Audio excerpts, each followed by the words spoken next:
Respect the empress that was stacking up her own loot. Grinding for this money while I'm vibes into my own tunes. Babylon try on me, but I'm leaving them with no proof. I move the W-L-O-W, call me can't lose. I can't lose. I can't lose. Blood of a slave, heart of a king. I can't lose. Nah. I can't lose. King. I can't lose. Yeah. By the blood of a slave, Empire. heart of a queen, baby, I can't lose. Yeah.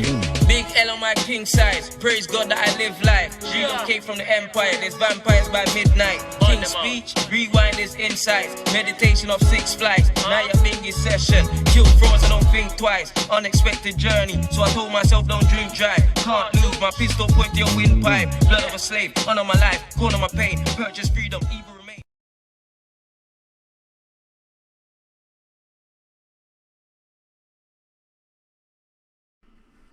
Hello, good morning. A little bit of technical difficulties, but we got it going. Okay, my name is Angelina Henry, multimedia creative for my company High Veracity Studios. And today I am coming to present to you a quick presentation, 3 points, how to always have something great to say with your content. Okay, how to always make sure that you will never run out of things to say. Okay, if you are ready for the first 3 points, please let me know. If you're out there and you're watching, let me know now. Okay. All right, so I'm gonna go ahead and get right into it. Okay, the first step, you will have to make sure that you have a core message. Okay, a core message that is creative. All right, so that means that it's going to be something that is based on your own experiences and expertise. Okay, it's going to be also interlaced with your own personality and the culture of your business and your brand. Okay, it's really important to remember that nothing that is facts, like anything that is facts, is not going to be anything that is going to be original. Okay, it's going to be something that is available necessarily on the internet, or other people might be presenting the same information that you're presenting. So the difference is your own personality and what is that you bring to the table, your perspectives. That's so important to make sure you're interlacing within your offering. Okay. The way that you deliver the information is what is going to make the difference. Okay, so you have to understand exactly what that perspective is that you bring and who is it that's attracted to that.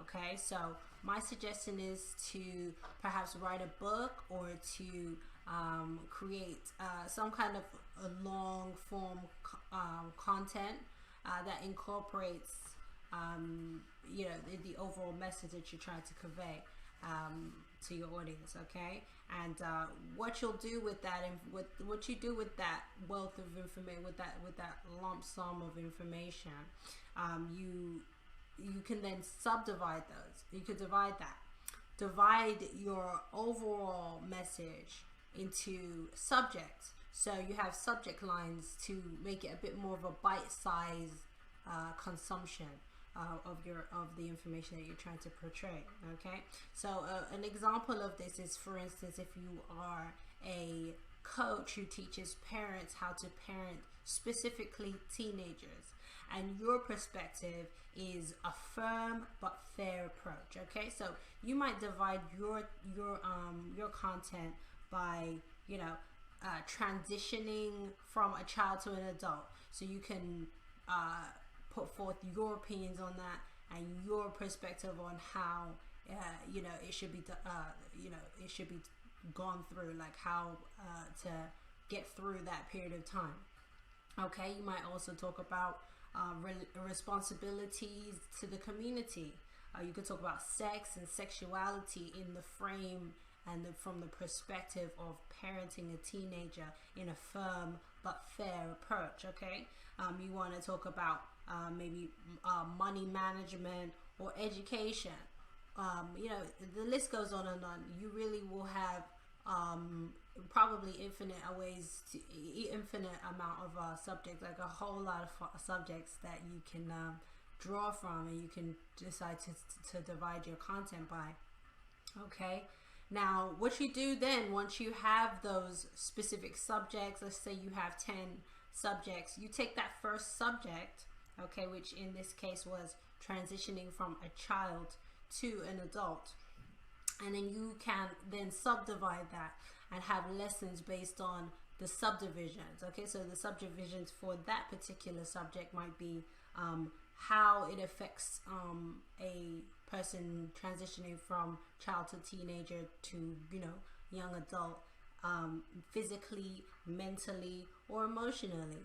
Okay, that creates subdividing it that way makes sure that those 10 specific subjects that you have now are then each split, let's say, by 3. So now, instead of having one subject that you are talking about and you're presenting the same information over and over again, you now have 30 subdivisions that you can then refer to. Alrighty, so once you have all of that content, you know exactly how you can present to whatever specific subdivision of your audience.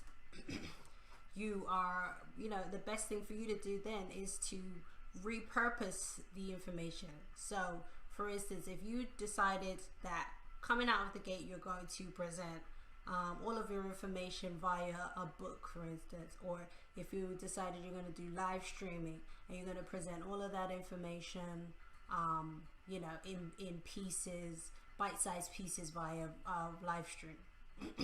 You can then take that live stream that you completed and re-engineer it and innovate it to present to a different audience, not a different audience, but a different format for a different consumption, right? A different type of consumption. So, for instance, if you, like I said, if it's a live stream, you might take that live stream and then make it into written form, and you could present that written form of your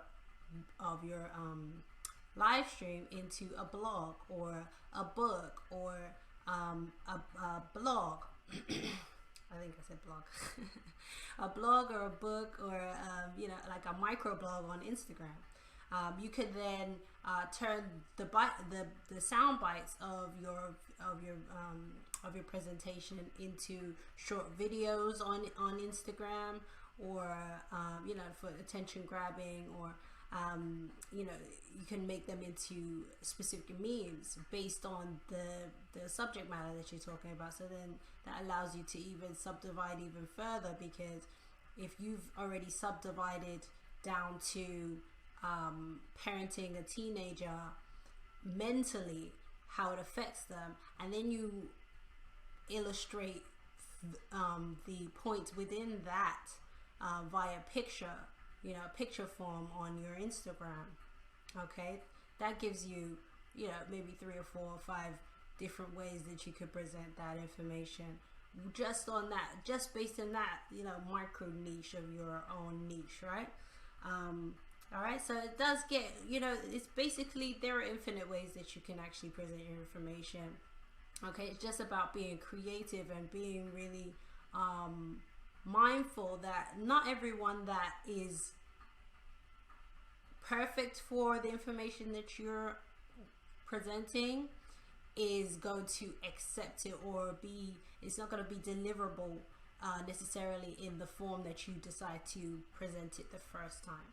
All right, so it may be the fact that it's too long and convoluted. It might have too, you might be talking about too many different things within that subject matter, where you're not able to pinpoint, the audience that you're trying to talk to. So that's one of the benefits of actually niching a niche, because you'll be able to talk directly to a specific person and a specific pain point that they're having.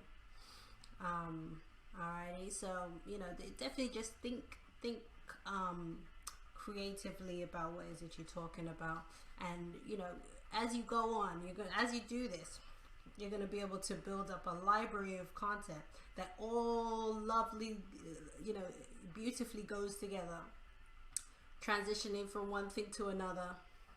So you can easily transition this into like doing courses for people, getting really deep and helping people to transform their lives.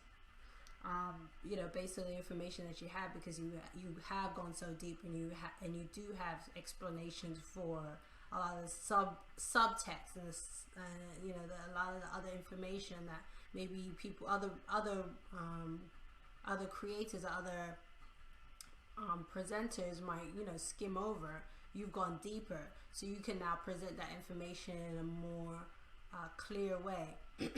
Okay, so now once you have all of that information, you can then have it as a library, maybe on your face, on your website. Okay, your website can be the hub for all the information that you are presenting. So once you've put it out, you decide to maybe pull it out of your Periscope or your Facebook Live and have it exclusively on your website. That becomes quite valuable to people that need the information that you have, because you've gone so deep. You have the specific answer that they're looking for. Very, very valuable. That's called curating. Okay, and in that case, you're curating your own content, and you know what I mean. That's kind of a long game strategy. Thinking about basically passive income, things that you could pull and piece together and repackage to present to different audiences. Okay, other than that, I think that's pretty much it. You really should have no reason why you're running out of content, because there's always something to talk about within the content. Maybe just need to think a bit more creatively.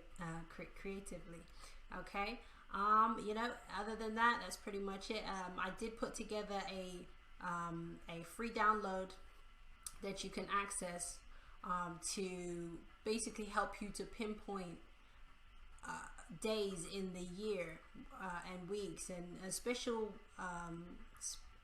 marketing days that the country already has in place. For instance, like you know, Valentine's Day, and you know, other specific days that you would want to present specific information, you know, that you have, and you know, be able to access that audience that is basically already primed for what is it you're talking about. There are a whole lot of different days that you should be able to bank up on and be able to take advantage of in 2017.